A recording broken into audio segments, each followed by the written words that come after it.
Olá pessoal, tudo bem? Eu sou o Marcelo, estamos gravando mais um vídeo para o nosso canal do YouTube, do Jesus Rede Vivo, não é? Hoje com a nossa sessão 100% Chico Xavier. Vocês já pararam para pensar se existe alguma referência a existências anteriores de Allan Kardec na obra do nosso querido Chico? Pois é, logo após a vinheta aí nós vamos conversar a respeito com vocês. Pode rodar a vinheta aí, Mano Ney.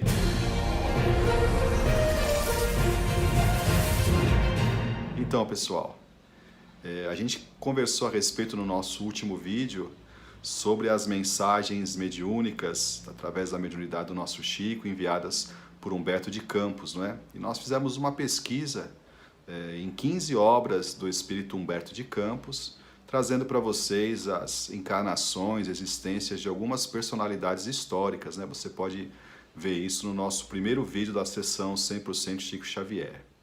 Acontece, gente, que nós temos duas coisas a observar com vocês. A primeira é que Humberto de Campos e Irmão X são o mesmo espírito. Então existem livros atribuídos tanto a Humberto de Campos, durante a década de 30 e começo da década de 40, e posteriormente eles passam a ser atribuídos para o Irmão X. Por quê? Vocês devem recordar que quando esses livros vieram a público, a família de Humberto de Campos, já desencarnado, questionou judicialmente a autoria dos livros, né? Entendendo que se em juízo ficasse provado que o espírito era realmente Humberto de Campos, eles tinham direitos autorais sobre as obras. Então, houve um processo contra a Federação Espírita Brasileira e contra o Chico Xavier. A justiça entendeu, deu ganho de causa à FEB e ao Chico, por entender que depois do falecimento de Humberto de Campos não havia o que se questionar sobre direitos autorais, não é? Mas foi um processo que na época causou um grande estardalhaço, o Chico sofreu muito com isso, e depois dessa situação, Humberto de Campos passou a assinar com o pseudônimo de Irmão X. Então vocês vão encontrar muitas obras com a autoria de Irmão X, que é o mesmo espírito Humberto de Campos. Então nós consultamos 15 destes livros, pesquisando para vocês, né, com essa nossa intenção de realmente procurarmos na obra mediúnica essas afirmações, não é, ali documentado. Então nós procuramos em 15 obras. Acontece, gente, que nós nos esquecemos do segundo detalhe, porque muitos dos mais de 500 livros do Chico são atribuídos a espíritos diversos, então de autoria de espíritos diversos. E é lógico que você abre um livro como esse e você vai encontrar a mensagem de Emmanuel, de Meimei, de Bezerra de Menezes, de Caibar Schutel, de Eurípides Barçanufo, etc. E, inclusive, também de Humberto de Campos / Irmão X, né? Então, aí é uma pesquisa muito mais ampla que a gente não conseguiu fazer ainda, não é? Mas que à medida que a gente for identificando essas informações, a gente vai trazendo para vocês. Uma dessas mensagens chegou até nós, a gente estava verificando um livro chamado Doutrina e Escola, que é de espíritos diversos, e de uma forma muito interessante essa mensagem de Irmão X, que foi assinada em 1942, foi ditada, melhor dizendo, ao Chico em 1942, essa mensagem faz referência a uma existência anterior do nosso Allan Kardec, né, do codificador do Espiritismo, o professor Hippolyte Léon Denisard Rivail, não é? Nascido em 3 de outubro de 1804, em Lyon, na França, e desencarnado também em França, em Paris, no dia 31 de março de 1869. Então, nós ficamos assim surpresos porque a gente escutava a informação, já é uma informação que está no senso comum aí da família espírita, mas eu particularmente não sabia que isso estava registrado por Irmão X nesta mensagem intitulada Lembrando Allan Kardec. Tá? Então nós vamos ler um trechinho para vocês da mensagem, identificando este espírito que reencarnado foi o nosso Allan Kardec. Humberto de Campos faz a narrativa de nosso Senhor Jesus Cristo se dirigindo a uma pleiade de espíritos, não é? E diz assim a mensagem: depois de se dirigir aos numerosos missionários da ciência e da filosofia, destinados à renovação do pensamento do mundo no século XIX, o mestre aproximou-se do abnegado João Hus e falou generosamente: não serás portador de invenções novas, não te deterás no problema da comodidade material, mas deponho-te nas mãos a tarefa sublime de levantar corações e consciências. Jesus diz mais uma série de coisas e Irmão X narra assim: ante a emoção dos trabalhadores do progresso cultural do orbe terrestre, o abnegado João Hus recebeu a elevada missão que lhe era conferida, revelando a nobreza de servo fiel entre júbilos de reconhecimento. E daí a algum tempo, no albor do século XIX, nascia Allan Kardec em Lyon por trazer a divina mensagem. Gente, quem será João Hus? Este é um grande personagem da história cristã. Lá do século XV, século XIV e XV, ele nasceu na Boêmia, que é a atual República Tcheca, no ano de 1369, não é? E veio a desencarnar, ele foi assassinado, foi martirizado, não é? No ano de 1415. João Hus era brilhante, um erudito das letras religiosas, não é? E muito jovem ainda, passa a fazer a sua tarefa, construir a sua tarefa no âmbito religioso. Ele se ordena padre no ano de 1400, era sacerdote, pregador oficial da Catedral de Belém, lá em Praga, atual capital da República Tcheca, não é? Um homem muito estimado na sua comunidade, um intelectual, um homem assim com uma visão muito ampla da questão da religiosidade e que, em um tempo muito curto, começa a despertar a atenção dos eclesiásticos da época, da Igreja Católica, por conta dos seus escritos, né? Porque João Hus, ele tinha uma afinidade muito grande com um outro religioso da época, chamado John Wycliffe, que era inglês, que também era um pároco na Inglaterra, e que vinha questionando já algumas práticas da Igreja Católica. E João Hus adota este parecer do João Wycliffe, essa presença, essa postura, melhor dizendo, nos fugiu a palavra, ele adota de começar a questionar certas coisas. Como vocês já devem ter ouvido falar da venda das indulgências, não é? Da riqueza material que a Igreja Católica ostentava. Ele questionava muito a situação da autoridade papal, não é?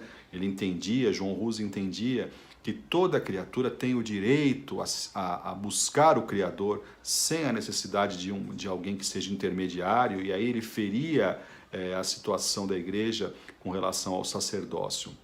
Então, todas essas ideias, essas pregações que ele fazia, acabaram realmente por despertar um desagravo por parte das autoridades religiosas da época.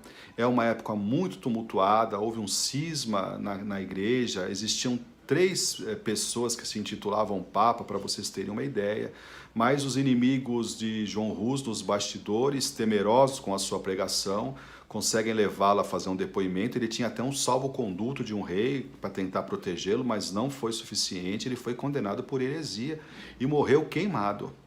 Ele foi assassinado, né? Queimado, morreu com o destino daqueles que eram considerados heréticos na época. Morreu cantando, não é?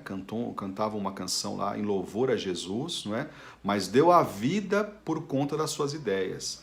Esse testemunho de João Hus, gente, contagiou uma série de pessoas que passaram a seguir-lhe os ensinamentos e que depois também, no século XVI, um período depois, acabaria por influenciar homens como Martinho Lutero, João Calvino, os grandes reformadores protestantes também, que tiraram um pouco a autonomia, não é o termo autonomia, a hegemonia da igreja e trouxeram os ensinamentos de Jesus mais para perto do povo. João Hus é considerado um grande herói lá na República Tcheca, até por conta de ser um homem que defendeu a língua e a nacionalidade tcheca, não é? E é também para nós todos um herói do cristianismo que soube defender as suas ideias até o martírio, não é? Então, gente, essa grande personalidade cristã é chamado por Jesus nosso Senhor nas esferas sublimes da vida e lhe é concedida uma missão. Ele reencarnaria na Terra para trazer o Consolador prometido. Então vejam que espírito de escola. Então, Ney, para nós não deixarmos de mostrar o nosso carimbinho para o pessoal, eu vou pedir o joinha aí. Pode colocar o carimbo, 100% Chico Xavier. Allan Kardec é João Hus, reencarnado. Então nós temos aí a revelação de uma das existências, melhor dizendo, do nosso admirável codificador. Que espírito, Admirável, não é, gente? Que pessoa corajosa para poder enfrentar muitas vezes o poderio político, não é, daqueles que não concordavam que a mensagem do Senhor chegasse ao povo e ao coração do povo, com coragem suficiente para, por duas existências, pelo menos até essa que nós vamos avaliar aí, dizer para os nossos amigos, demonstrar a sua postura de espírito comprometido com Jesus. Só para terminar, gente, nós queremos dizer uma coisa para vocês. Essa revelação do irmão X, ela é muito objetiva, ela não comporta interpretação. Ele diz textualmente, Jean Hus é chamado no mundo espiritual, Jesus lhe dá a tarefa e ele reencarna como Allan Kardec. Então não existem dúvidas. Não é uma questão que a gente está interpretando que Allan Kardec, nada disso. É diferente, por exemplo, trouxe até uma outra mensagem para vocês, que aí é de Emmanuel, né?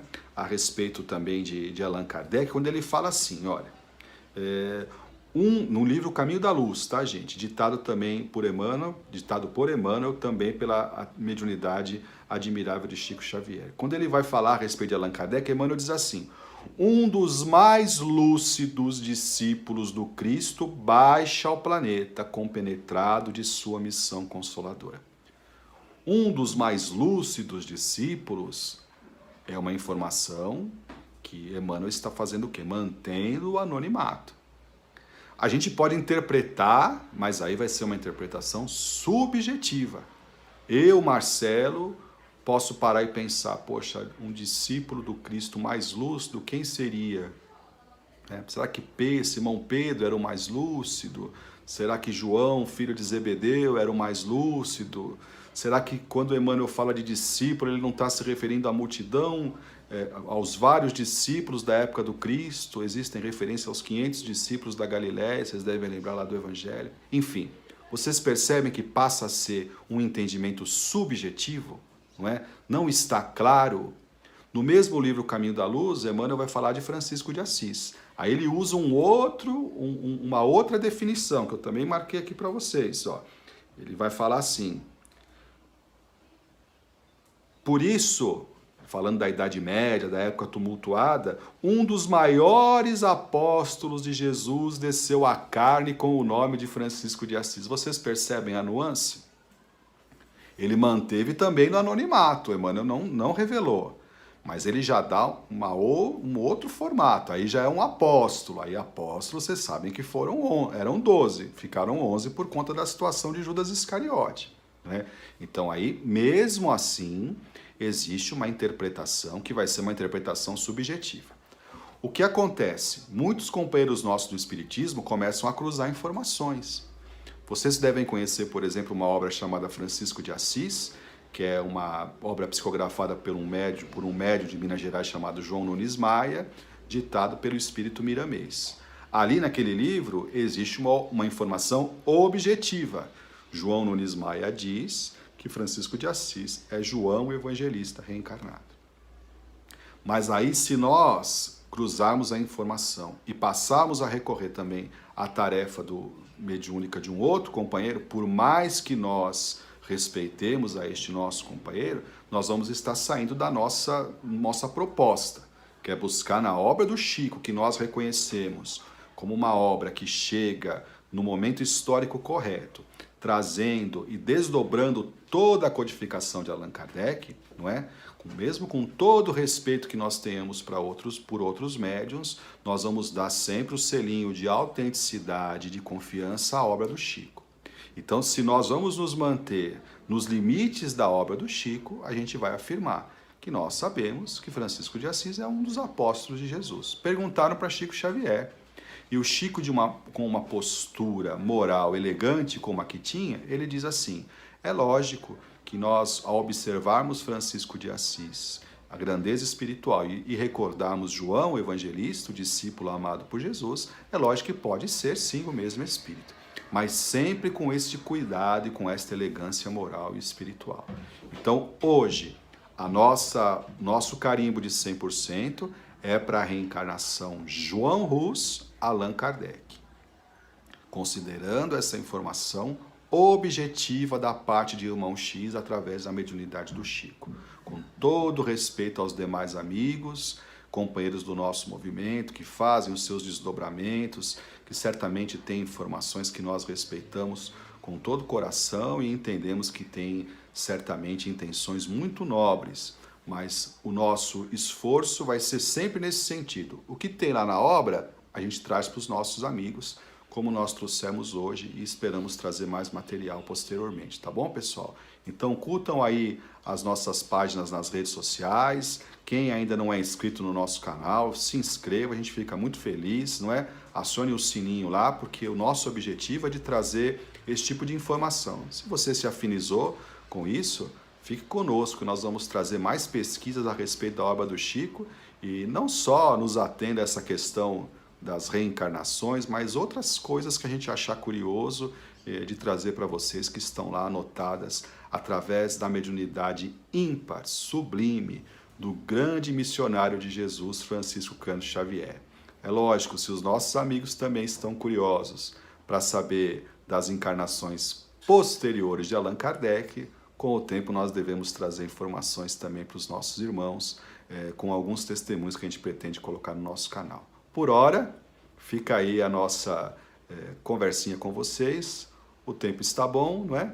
Tempo de 16 minutos, a gente não quer ficar falando muito para vocês retornarem para o nosso canal e acompanhar as nossas coisas, tá legal? Beleza, 100% Chico Xavier. Obrigado, Mano Ney. Um abraço, pessoal. Fiquem todos com Deus.